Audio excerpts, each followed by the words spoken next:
শীতের মধ্যে কোথায় গেলাম, কি করলাম না করলাম, আজকে সব কিছু শেয়ার করব। হ্যালো এভরিওয়ান, আসসালামু আলাইকুম। প্রতিদিনই বলি আজকে বের হব, কালকে বের হব, শীতের ঠেলায় বের হতে পারি না। সো আজকে ফাইনালি বের হয়ে গেলাম এক প্রকার জোর করে, কোনো রকমের নিজেকে প্যাকেট ট্যাকেট করে বের হয়ে গেলাম, কারণ বাইরে ছিল প্রচণ্ড শীত। এই শীতের মধ্যে বেরোতে ইচ্ছে করছিল না। সো প্রথমে চলে আসলাম আমার শপে এসে কিছু ভিডিও টিডিও করলাম।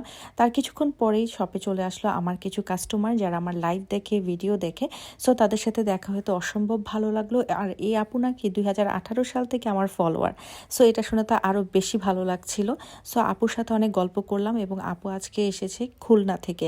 সো আপুর ননদকে নিয়ে এসেছে এবং এই নিয়ে কথা বলছিলাম। আসলে এই ধরনের মানুষের ভালোবাসা পেলে সত্যি অনেক বেশি ভালো লাগে। সো আপনাদের কার কাছে কেমন লাগে এরকম ফলোয়ারের ভালোবাসা পেলে অবশ্যই আমাকে জানাবেন।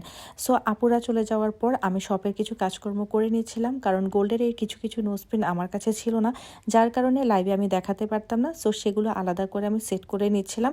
সেই সাথে আমাদের শপে চলে আসলো রূপার নতুন কিছু ফিঙ্গারিং। বাই দ্য ওয়ে, কিছু কথা বলিনি, আমাদের গোল্ড, রূপা, অষ্টধাতু, নোজপিন, রত্নপাথর এসবের বিজনেস। যাই হোক, কাজকর্ম শেষ করে আমি আর আমার হাজব্যান্ড মিলে একটু ভিডিও করছিলাম, আর নতুন আংটিগুলোরও ছোট্ট একটা ভিডিও করে নিলাম। সো এভাবে করে কিন্তু আজকে বিকাল থেকে সন্ধ্যা আমাদের কেটে গেল। সো ফাইনালি আমরা বেরিয়ে পড়লাম শপিং করার জন্য। নিচে নামার পরে প্রথমেই চোখে পড়লো এই কাপড়গুলো দেখেই মনে হচ্ছিল আজকেই কিনে ফেলবো। পরে নিজের লোভকে কন্ট্রোল করলাম, চিন্তা করলাম যে আর কিছুদিন পর কিনবো। যাই হোক, আমার জামাই বললো খুব মজার চা নাকি খাওয়াবে। বাই দেবে, চাটা অনেক বেশি মজা ছিল।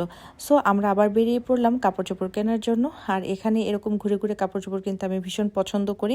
এই জন্যই কিন্তু এই টাইপের শপিং মলগুলোতে, মানে এগুলো অ্যাকচুয়ালি শপিং মল না, নিউ মার্কেট এরিয়াটা আসলে শপিং মল বলা চলে না। যাই হোক, সো এখানে ঘুরে ঘুরে কেনার মধ্যে কিন্তু আলাদা মজা আছে। আর এই যে আমার হাজব্যান্ড, যখনই ছোট বাচ্চা মেয়ের কোনো জিনিস দেখবে সে সেটা নেবেই, দেখবেই। আর যদি আমি কোনো রকম তাকে বাধা না দিই, সে একদম নিয়ে নেবে। এই জন্য তাকে কোনো রকমে খোঁচা টোচা দিয়ে চেষ্টা করলাম ওই দোকান থেকে বের করার জন্য। তারপর আমি হাঁটা শুরু করলাম সামনের দিকে, তারপর চোখ গোড়ানি দিলাম, তারপর দৌড়ে চলে আসলো। সো এভাবে করে কিন্তু আজকের সন্ধ্যাটা আমরা কাটিয়েছি। আর বাচ্চারা যেহেতু বাসায় ছিল, তাই কোনো প্যারা ছিল না। সো এখানে কিছু ট্রাউজারও দেখে নিলাম, তারপর চলে আসলাম কিছু হালকা পাতলা নাস্তা করতে। যেহেতু সন্ধ্যা হয়েছে, তেমন কিছু খাওয়া হয়নি। সো আমি একটা শর্মা নিয়ে নিলাম। শর্মার গ্রানে আমার খুব শর্মা খেতে ইচ্ছে করলো। যাই হোক, শর্মাটা অসম্ভব মজা ছিল। আর শীতের সময় কিন্তু এরকম গরম গরম শর্মা খেতে ভীষণ মজা লাগে।